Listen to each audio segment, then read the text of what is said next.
Good afternoon, everyone. Thanks for joining us. Sorry to keep you waiting. We have a lot going on, and I'd like to get to as much of it as we can. If you have a question, please write it in the comment section below the live stream. So today's build, if you will, is a town hall on the 2021 proposed budget, and I do want to get to some basic information so that you have it, and then we're going to jump right into COVID-related details. I certainly understand, and we all recognize the need to keep updated, and we are seeing an uptick in cases, and I want to talk a little bit about that in a few minutes. So first, on October the 28th, I released the proposed 2021 budget. It is presented to the county legislature for their consideration, but also to you as taxpayers and residents. That budget you can find online at dutchessny.gov/2021budget. So if you go to dutchessny.gov, we have an interactive web page that'll walk you through some of the details of that budget and the timeline for its adoption. Now, the legislature has until December the 3rd. They've scheduled December the 3rd as the night that they will adopt the budget with or without amendments. But if you go through that web page, you'll see additional information. Now, I do want to advise that we have a few more town hall meetings scheduled Thursday morning at 8 a.m. The Dutchess County Regional Chamber of Commerce will be hosting a virtual town hall, and that you can find on our Facebook page and the Chamber of Commerce. If you go to Dutchess County Regional Chamber of Commerce, you'll be able to follow that town hall if you'd like to participate in that as well. Now, we're also scheduled for Thursday, November the 12th, as I said, 8 a.m., and then Thursday, November 19th at 6 p.m. for a budget town hall meeting. Now, I do want to just give you the broad topics and what you should know. First, this budget provides no tax increase. We did not feel that this was the year at all to push our woes, our challenges onto the backs of property taxpayers. There is no increase in taxes. There is no increase in fees in this proposed budget. There's a slight decrease in the tax levy and a modest reduction in the county's tax rate. So if your assessed valuation didn't change, you actually will see a slight reduction in the amount of money you pay to Dutchess County government. This budget shrinks the county's workforce and does that without any layoffs, sacrifices by our employees, great work and innovation to provide services, but we'll be doing it with a much smaller workforce. In fact, you'd have to go back to the 80s to see this workforce as small as we're proposing into the new year. This budget includes a substantial reduction in spending. 3.6% reduction in spending is about $18 million in less spending next year than what we are spending in this year. Now, of course, that is all required as we respond to the significant loss in sales tax revenue to offset county expenditures. Additionally, though, we're really working hard to be innovative in providing for Dutchess County residents. So the budget attempts to meet certain goals: affordable housing and homelessness, opioid and substance use disorder, public safety and community policing, and response to services for young people, all built into this budget, but we do it in a way that relies on less people and less money. So bear with us as we get into 2021. We are focused on responding to the COVID-19 pandemic, and our response to it will keep us busy in the upcoming weeks, months, and well into 2021. I will tell you that we are very much concerned about potential state cuts. The state of New York is threatening as much as a 10% reduction in state aid, and generally what that means is additional expenditures as well. So we want to brace and certainly push back against that. Just as we're not balancing our losses on your backs, we need the state government to be respectful of that, and we will continue to advocate for federal assistance. There is a role for the federal government to assist state and local governments.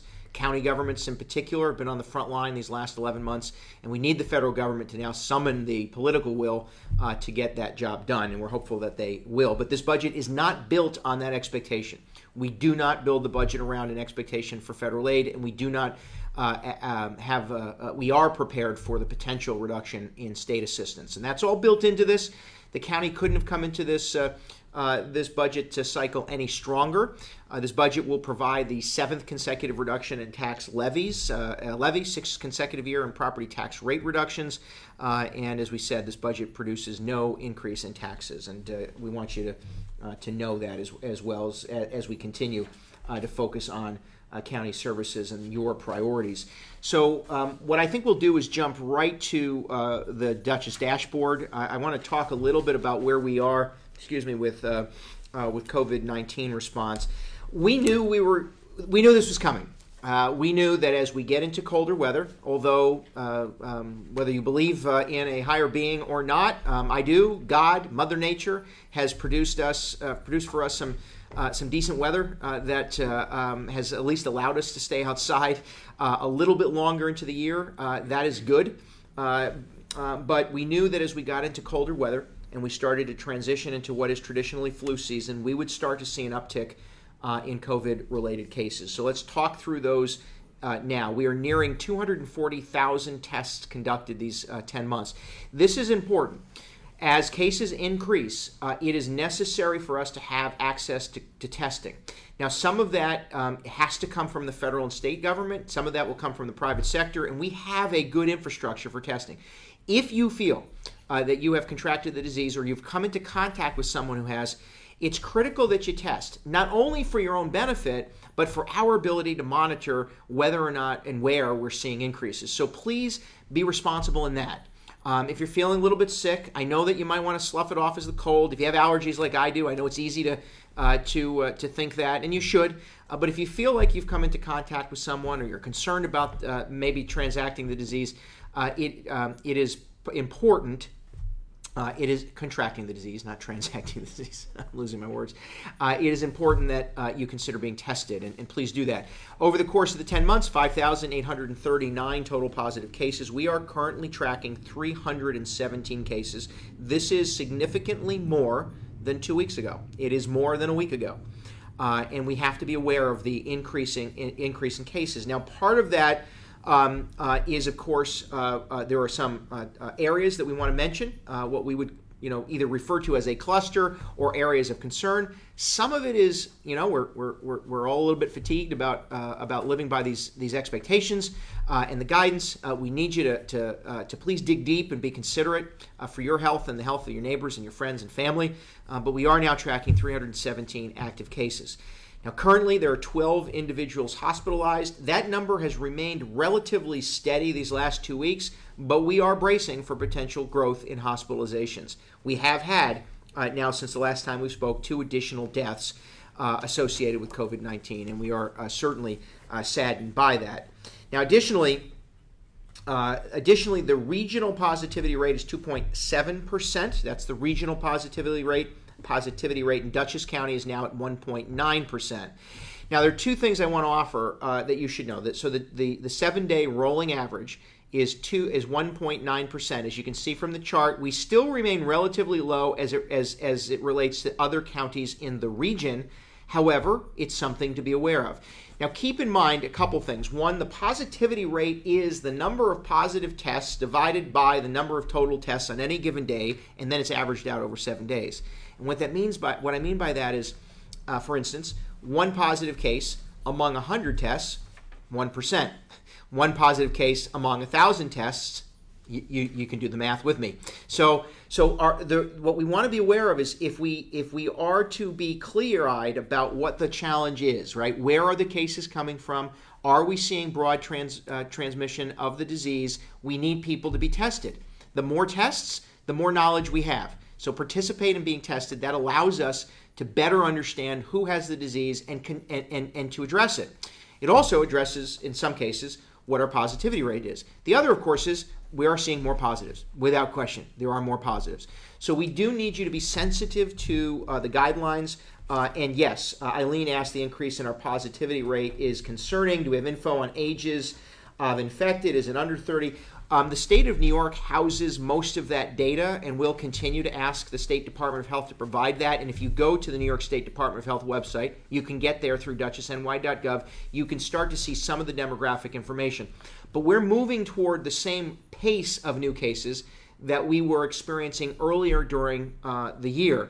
And what that means is the county's focus at the moment is responding to positive cases, conducting the contact tracing, and working with people to protect your health. The state of New York compiles that data. That data will become available. The demographic data will become available, and it will be provided to you. But understand that that'll come from the state of New York.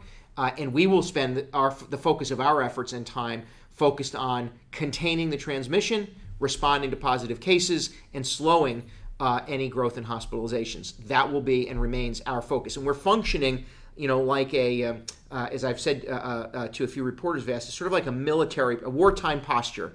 Our Department of Health is engaged. Our teams in all agencies within county government focused on public health. We're all actively engaged, actively involved, and we have not given an inch, but we are focused principally on identifying positive cases, conducting the contact tracing, and limiting the transmission. Amber asks, are we in danger of going back to phase 3? What's the threshold? Do we have the green zones, the red zones? We don't have that. So we're going to talk about that next week. It doesn't look, so what the state is put together is sort of a micro cluster. I think it's called a micro cluster response. Statewide, no one is suggesting that we go backwards in time. The state has, however, identified a structure, and it does make sense. We identify hotspots where we see a rate of growth, where there is an area of concern. We mobilize quickly and move in. In fact, what we're doing and have done in the county is restarting, if you will, our what I would refer to as rapid response structure for growth in cases. We had this early on. We've been working and we can respond rapidly to individual cases, but now as we see growth in certain areas, the county is focused on making sure the appropriate agencies, local governments, county government agencies, state government, are prepared for and reacting to areas where we might be on the verge of what you would refer to as a micro cluster. That said, that's what we're functioning in. So the thresholds the state have established, we'll talk about, we'll get to that next week. I'll make sure we have that. Or Dr. Wythian, our Commissioner of Health, who has been providing regular updates, is going to get into the routine of providing you a video update several times a week or 2 times a week to update. And one of the things we can talk a little bit about is our response to this micro cluster plan. But that's what we are prepared for next, that we will have a zip code or two that exceeds the state threshold. There might be certain restrictions, like late night dining might be restricted, but schools may be restricted. And again, this is all the state structure we're going to have to implement, and we're prepared for that. So you should be aware of that, Amber, and that's really our focus. Melissa, the stabilization center is being cut by 27%. It's being entirely contracted out. There are 0 county employees working on this. Melissa, I don't know. It is not being cut 27%. Melissa, you're wrong. So I'm going to say this right now. You can write any comment you want in the feed. You are wrong. For every dollar that goes to the sheriff's mental health and physical, gets 79%. For every dollar that goes to legal system, 41 cents go to mental health. So I'm going to say this to you very clearly. You can spread misinformation if you wish.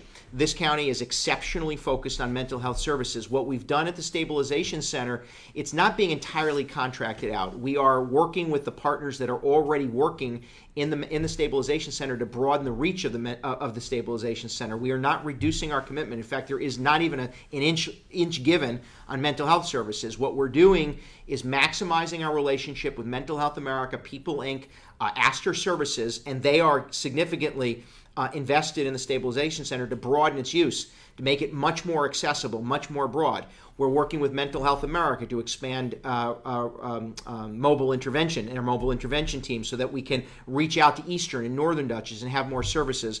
And we are absolutely focused on mental health services. So I'm going to say this again, Melissa. You can offer misinformation as we're talking, but the truth is we are investing absolutely significant dollars in mental health services. We also are investing in public safety. We are investing in road patrols and modernization of police officer services. We are focused on the holistic approach to the concerns that our community has. That means we have to focus on mental health. We have to focus on those in the criminal justice system. We have to focus on law enforcement. Those are the things that we are doing, and we're doing them quite effectively. In fact, the one area seeing significant reduction is actually jail operations, and that's where we're generating a significant amount of savings and redirecting those savings into both balancing our budget and the mental health focus. That's medicated assisted treatment. That's a whole host of other things that we're doing. Happy to answer questions that you may have, But please don't spread misinformation. It's not healthy, and quite frankly, it's not fair to the people who are paying attention. So the legislature is considering those issues. Please reach out, ask your questions, Melissa. Happy to answer them. But I want to be very careful about what misinformation you might be offering those who are watching. Megan, when will visitation for nursing homes open up?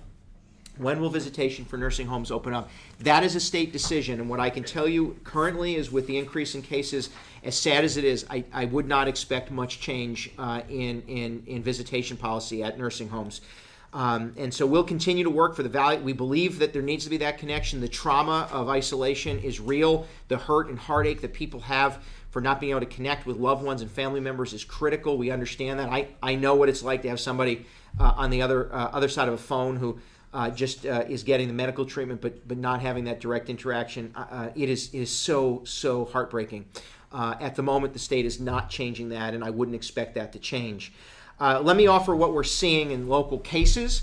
Marist College is now up to 80 total cases. I think we've been able to identify, and Marist has a very good response structure, as does Vassar, the Culinary Institute, Bard College, and of course the SUNY Dutchess, although they're not in person. Marist has been working with us to respond. We now have 80 total cases at and around Marist College. They are on a campus-wide pause, no in, no out, virtual activities. That is occurring. Fishkill Rehabilitation in the town of Fishkill, 30 total cases, including sadly two deaths related to the disease. This includes employees and residents. Now we're working closely with the New York State Department of Health as a rehabilitation center. They are regulated by New York State Department of Health, and our health department is working collectively with them to conduct the contact tracing and to contain the disease. I'm going to slow down. Nursing homes countywide. We are seeing an uptick in nursing home staff cases. We have now 6 total staff-related cases in nursing homes around Dutchess County. We are identifying those through regular ongoing staff testing. And no resident cases, however, beyond the Fishkill Rehabilitation Center. So the news is we are seeing an uptick in total cases, 30 cases at the Fishkill Rehabilitation Center, 6 cases among staff members at nursing homes. We are catching those as part of the ongoing testing that is occurring with staff. Remember, Dutchess, Ulster began early on with staff and resident testing, and that is identifying, as the state requires now, positive tests among staff, but there are no resident cases identified beyond the Fishkill Rehabilitation Center. You learned last week into this weekend that we did have an individual poll worker at a polling site on Election Day in the town of East Fishkill. The East Fishkill Community Center that individual did test positive subsequent to working.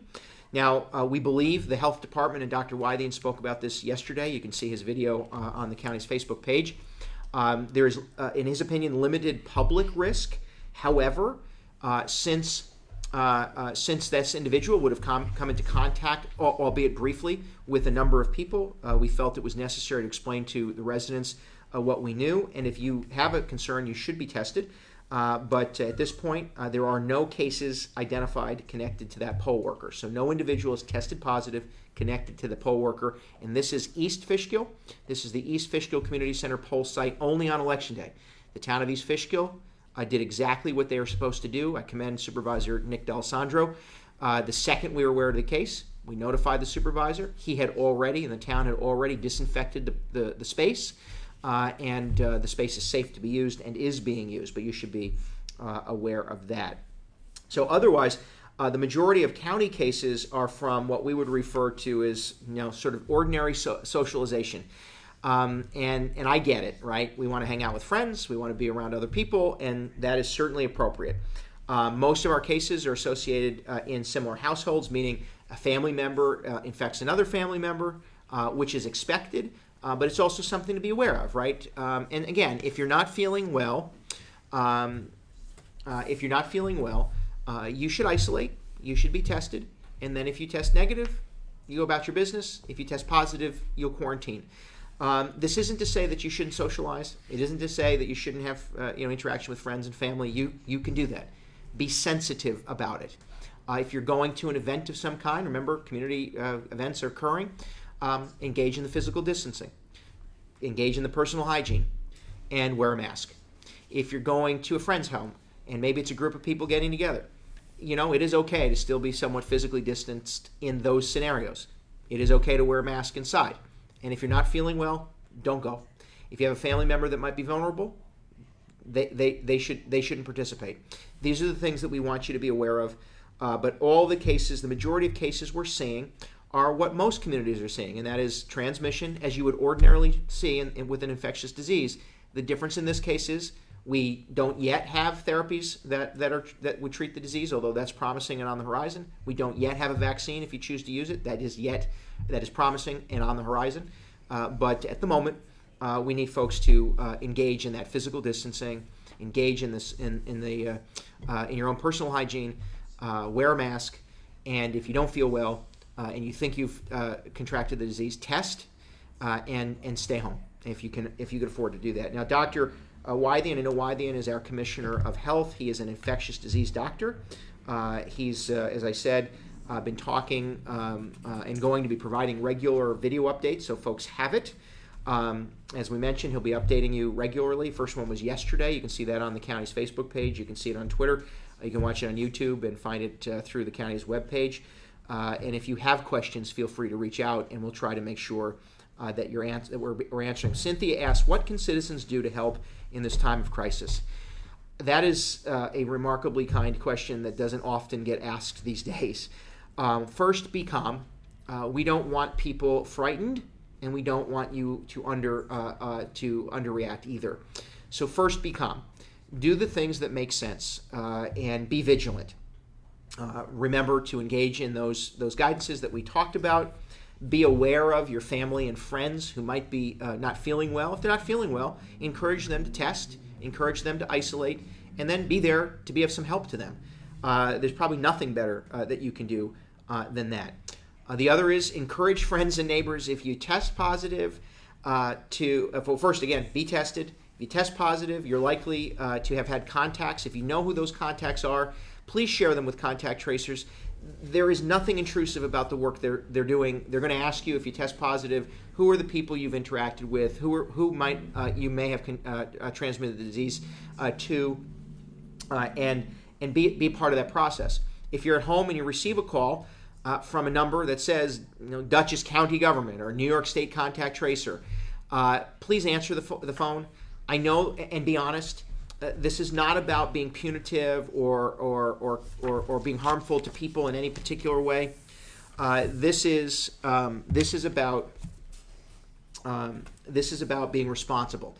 And our contact tracers are going to ask you a few questions. They're going to ask folks who may have come into contact to isolate, to be tested. You test negative, you get to go out about your business. You test positive, it's for your benefit, for your own health. Believe me, this disease can be weathered quite simply by some people, and it can take the lives of others. And we don't know. So what we don't know, we have to be prepared for, and we ask you to be kind and considerate about that. So be vigilant, be considerate, and as I said, participate in this process of making sure that we're responding to positive cases. Heather asked about my thoughts on mandated vaccines. Heather, I don't subscribe to mandatory vaccination for a disease of this kind. That said, I'm not a physician, and so I don't give medical advice, but I do encourage people to consider being vaccinated by choice. So I take the flu shot. I believe in taking the flu shot. My family takes the flu shot. I have doctors that I rely on who advise to take the flu shot. And if this vaccine is deemed safe and it is a therapy and a response to a disease that your physician and you feel is appropriate, you should consider doing it. If you don't want to, again, we could be in a position where government mandates it as we did with other diseases. In this case, we don't know yet what the direction is going to be. But again, I subscribe to vaccination by choice. But if you choose not to, there are certain things you're going to have to do that we'll have to live by, and that is to provide for your own public health, your own personal health, and for broader public health concerns. But we'll see. At the moment, I know there's talk on both sides of this conversation, but I think what you're going to see is a mass distribution, and then individuals who will choose to come forward to take it in the hopes that you could accelerate. And again, I don't want to pretend to know something I don't know entirely, but you could excel this concept of herd immunity. And there's a conversation that Dr. Wythian and I had some weeks ago that we can talk a little bit about more. The benefit of individuals taking the vaccine, and that accelerates the process of achieving this concept of herd and community immunity. So Ron asks, what's the plan for vaccination? If this Pfizer cure is real, does the military distribute it? And you expressed some comment about the governor's hesitation about the current federal administration distributing the vaccine. So it's a good question, and it came up a lot yesterday. I do want to say this. First of all, I have the utmost faith in the United States military, as it has in the past, to work with healthcare providers and institutions like Pfizer, states and local healthcare providers to distribute a vaccine. If you've been following the military's process, it's Operation Warp Speed. I know that it gets wrapped up in the conversation of politics. It shouldn't. The United States military is absolutely equipped and understands the distribution infrastructure necessary to move a medical response. It's what they do, in fact, in other countries. And so here in America, relying on their understanding of the infrastructure to effectuate that is critical. What the governor said yesterday undermines that effort. Pfizer didn't take federal dollars to move forward with their creation of a vaccine. In fact, in doing so, they've been able to stay out of the politics of the conversation. And we can argue whether or not they had information last week or this week, but Pfizer is moving forward with what they believe is 90% effective. They chose not to engage in taking federal dollars. The governor undermined that yesterday, and that is not healthy. We don't need the president, we don't need the governor, and you don't need me undermining efforts to get medical treatment out to you and your physician. Additionally, there is no distribution plan in New York State that doesn't include county governments. We don't know what that is yet, and I would encourage the governor to engage in that effort, to work with county governments across the state of New York to effectively ensure that we're all ready to participate in a vaccine and therapy distribution effort to make sure that physicians, your doctor, and doctors on the ground have access to that. That is critically important, and I think it is very, very dangerous to talk about, whether it makes sense, whether this governor's doing it or that governor's doing it or this president's doing it or that president's doing it. Listen, in particular, the U.S. military, U.S. Army is equipped to do this absent political interference. They're only going to do it in partnership with states. We know that because they can't do it without our partnership. The states can only do it with county governments. We all have to be working together here. And so I'm going to be, as president of the County Executives Association, working with the state to understand what their distribution process is, and we will support efforts to get access. Now, to the point of the vaccine, if you have a concern, it is not likely that this gets out to every citizen first, right? This is going to be some early distribution and then wider distribution. There'll be priorities, and those priorities need to get to vulnerable populations, to frontline responders, to emergency responders. So there will be a process. We will talk about what that is, but it can't be undermined. And that, I think, is the focus. Let's not politicize this process. Let's make sure we're all engaged in the effective distribution of the vaccine so we can address public health. Another set of questions. Alicia, why is Dutchess Community College cutting their mental health programs? Alicia, that's a question you're going to have to ask the Board of Trustees at Dutchess Community College. We have been forwarding your questions to them.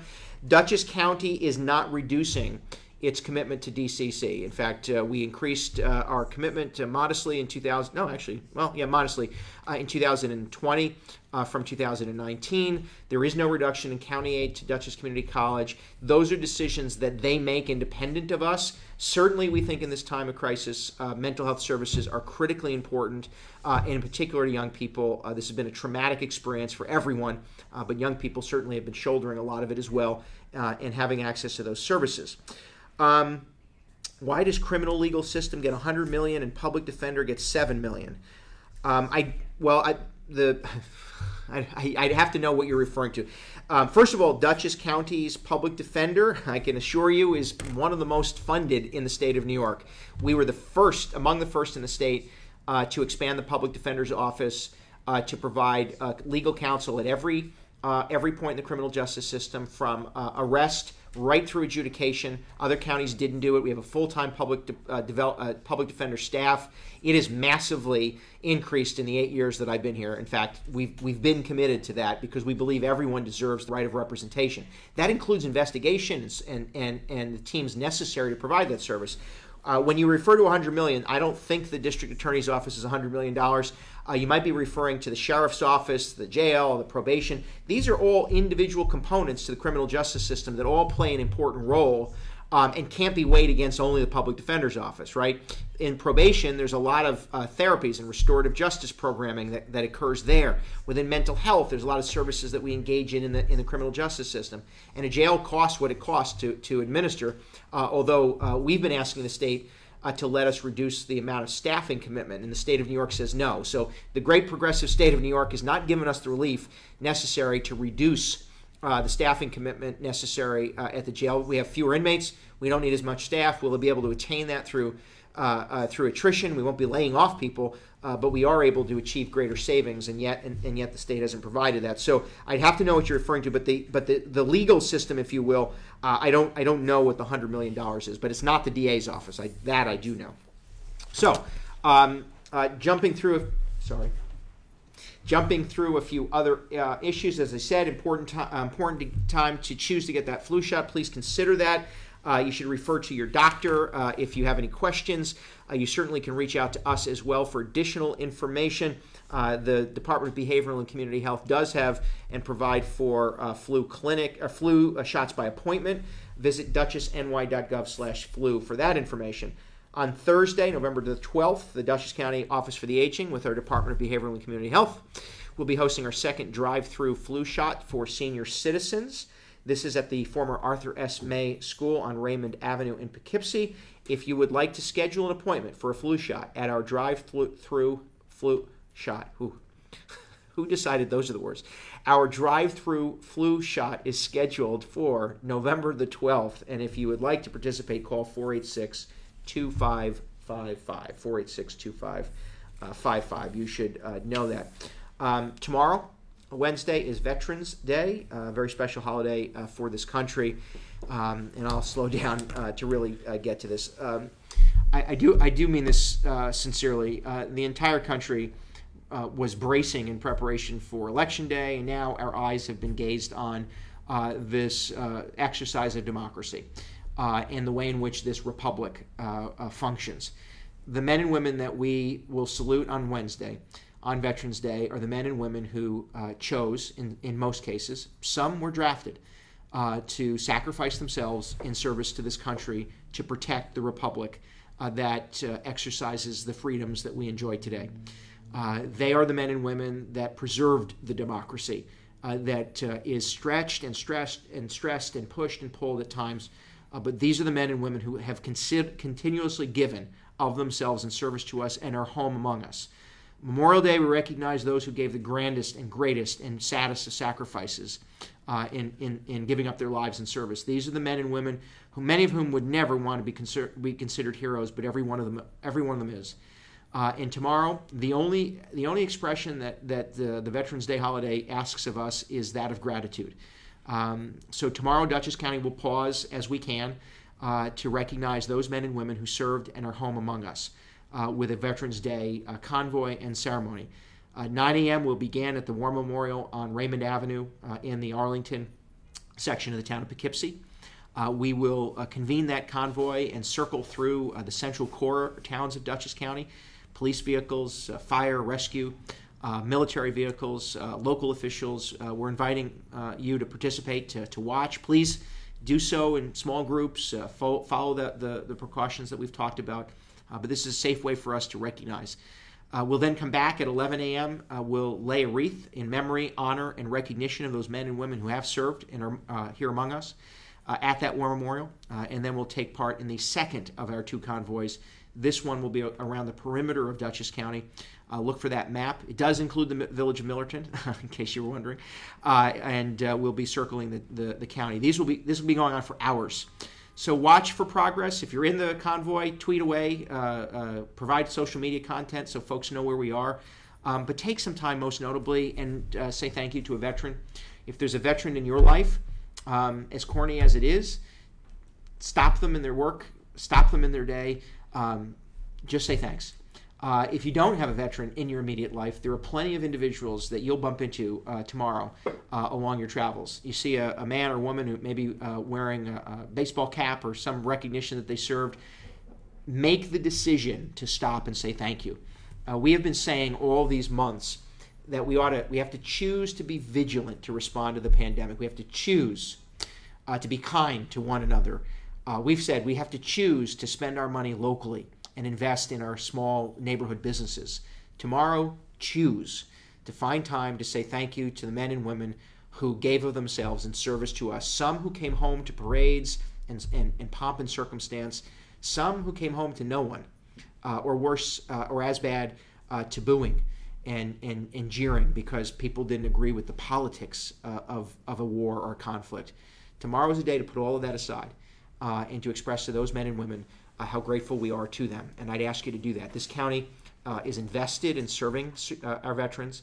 Adam Roach and the Veteran Services Division does a remarkably good job during some difficult times. We've invested in homelessness, supporting veterans who might have housing issues. We support substance use disorder services for veterans. We support veterans in the criminal justice system, mental health services for veterans, direct services and care for those who have right to VA and federal support. We're going to continue to do that. We'd ask you to participate in that, but most notably, I'd ask you to say thank you to someone who has served. As we move into the holiday season, our Parks Division is organizing an Illumination Weekend. I was apparently misquoted last week. Someone thought I said a holiday elimination. And while some people may want to eliminate holidays, we like them. So December 5th and 6th, we are illuminating Wilcox Park. And we'd ask you to participate. You can visit dutchessny.gov for our Light Your World Holiday Illumination Weekend. You can sign up. We're looking for municipalities, businesses, not-for-profits, and community organizations, schools who may want to light up Wilcox Park. You'll see the application form to do that. And then anyone else, all of us, don't have to sign up. You can drive through and drive around. Thank you, Alicia. I'll get right to you. You can drive around. You can drive through Wilcox Park and participate in this great display. It's 6 a.m. to 9 p.m. at Wilcox Park. I'd encourage you to participate and be part of our Light It Up partners. Alicia, following up, that $100 million is from the Sheriff's Office, the jail, the District Attorney, and all of the factors that go into play when locking people up. Why is this money put towards locking people up, but only a fraction helps people? Well, I'd argue the other $450 million of our county budget is invested in actually all those other things that are meant to help people throughout the community. So I apologize if that sounded a little bit snarky. It wasn't intended to be. But we have a $550 million budget, and you are correct. $100 million is dedicated to the Sheriff's Office, to the jail administration, and to the District Attorney. I do take issue that these people are paid to lock people up. They are responsible for working to prevent crime, respond to incidents of crime, and to ensure that the people have adequate representation in the court system. We also in Dutchess County invest a huge amount of money, and rightfully so because I believe in it, to ensure that alleged offenders, regardless of means, have excellent legal representation in the court system. That is our commitment. Other counties don't do it nearly as we do. But just as an example, within the District Attorney's Office is a significant amount of funding that responds to victims of domestic violence. I suspect that you believe that that's important. So our victims response, our sexual assault and sexual abuse response team and our training exists within those agencies. We provide training to law enforcement, our crisis intervention, de-escalation. In fact, next year body cameras for law enforcement exist in those budgets. Our implicit bias and procedural justice training exists within those budgets. Our response to drug trafficking and our drug task force that offsets the cost of local municipalities exists within those budgets. Community policing that provides for, in Dutchess County, mental health support with law enforcement in communities all across Dutchess County exists within those budgets. So these are all things. Our medicated assisted treatment for those in the criminal justice system, our women's reporting center that supports women within the criminal justice system, our workforce training and job training efforts that help people in the criminal justice system, all exists within those budgets. I would argue all of those things are meant to help people along their path in life. So I'm not going to have a debate with you today. I'm happy to answer any question you have, but there is a significant investment in those services, that are meant to help people along their way. And included in our efforts in Dutchess County is a commitment to public safety. So we are not going to give an inch on providing for victims' rights, to providing for public safety, or providing for the welfare of the alleged offender. That is all our job. That's our commitment. $550 million, and a lot of it is spent towards the betterment of Dutchess County residents, from youth services to veterans and senior services. All of this helps people along their way in life, and that's what our goal is. As last resort, in many cases, county government becomes that agency, that partner that helps people along the way, and that's our commitment. So I'll answer that. Melissa, why are we prioritizing building a new jail if there are other important services, needed funding like youth programming, education, healthcare, and housing? Well, we're not prioritizing, but we have a broken criminal justice system, and the worst offender in our system is the current 1984 jail. Unless you believe in caging people, or you believe that we will never have any inmates to be cared for, there is absolutely no defense for keeping the current 1984 jail. I've talked about this many years. We've been working on this effort for the last 8 years. That jail was built at a time where people were caged, where they were warehoused, and the key was thrown away. We don't subscribe to that. We believe that those in the county jail system, in the county criminal justice system, need to be provided the assistance along their path. That means access to family. That means access to religious leaders and faith leaders. That means access to law enforcement, medication, drug assistance, workforce training, helping individuals return to the community. Now, I believe that people will commit crimes, and I believe that we will arrest some, and I believe some people will end up in a jail. That should not be what we have today. And I will demolish it. The County of Dutchess is going to demolish that jail and build in its place something that is more effective and efficient. Now, to your point about financing, it's a good one. The current jail is the least efficient jail in the state of New York. It costs more money per inmate than any jail in the state of New York because of its design, and the state of New York demands. And so our new jail will actually cut spending $4.5 million annually. It will cost less per year to operate, staff the new jail that we intend to build, our transition center, which it is, than the current jail. That $4.5 million in annualized savings allows us to invest in those other things that you are concerned about. Now, county government doesn't do physical health care, but again, we're engaged in those things. We don't grow money, and so the goal here is, with the resources we have, how do we generate savings in those areas that we can and invest? And by the way, I'd offer to you that smart communities and societies don't spend money, they invest money. And so investing in a jail that is hemorrhaging and is a cancer on the criminal justice system, that provides no direct benefit to the individuals in our care and threatens the welfare of the people who work in it, is not something we are willing to hold on to, which is why we began this process 8 years ago, and we are now moving forward with the next phase. And we are. At the same time, the savings we generate will allow us to invest more effectively, which is what we need. We can't even provide a job resume writing programs in the current jail, especially under the current circumstances. So again, I subscribe to the belief that there will be people in jail. Some people will commit crimes, and we ought to invest in services that help people choose not to commit crimes, work to prevent criminal activity, invest effectively when and if they do, so we can help people get back on a path towards individualized success. And I do not support the existence of a jail that was meant to warehouse souls. That is what we're focused on. Additional questions, happy to answer them. If you have a question, write in the comment section below the live stream. Otherwise, we have gone through a lot today. And I do appreciate Alicia and Melissa. Thank you for those questions. I do appreciate them. I think they're important topics. I just would offer, if you come into the mindset, I'm going to offer you what I know to be the truth.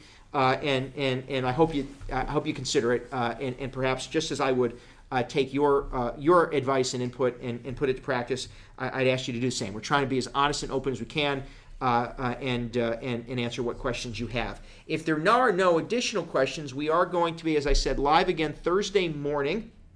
with the Chamber of Commerce, another budget presentation. Now, that'll be focused more directly on businesses. But then next Thursday, the 19th, at 6 p.m., we'll do another town hall session just like this. Now, are we live this week for a COVID update again on Friday? Are we going to aim to do that or not?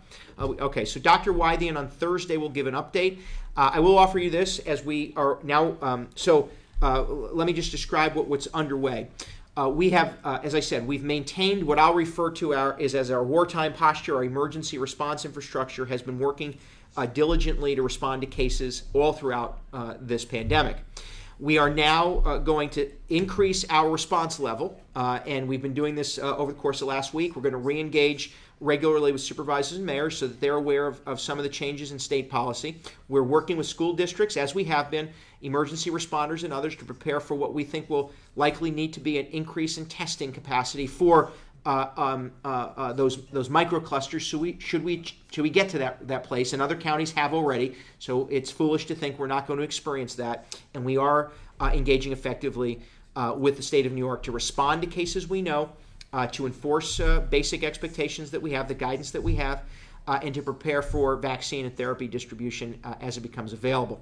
Lastly, again, I want to remind you to please be safe, to be considerate of one another, engage in that physical distancing, be considerate of your own personal hygiene, your own personal health, and as I said, as we've been saying, please wear a mask and engage in that effort to provide for your health and other people's health. And in the meantime, I'd ask you certainly to stay healthy, stay strong, and be kind to each other.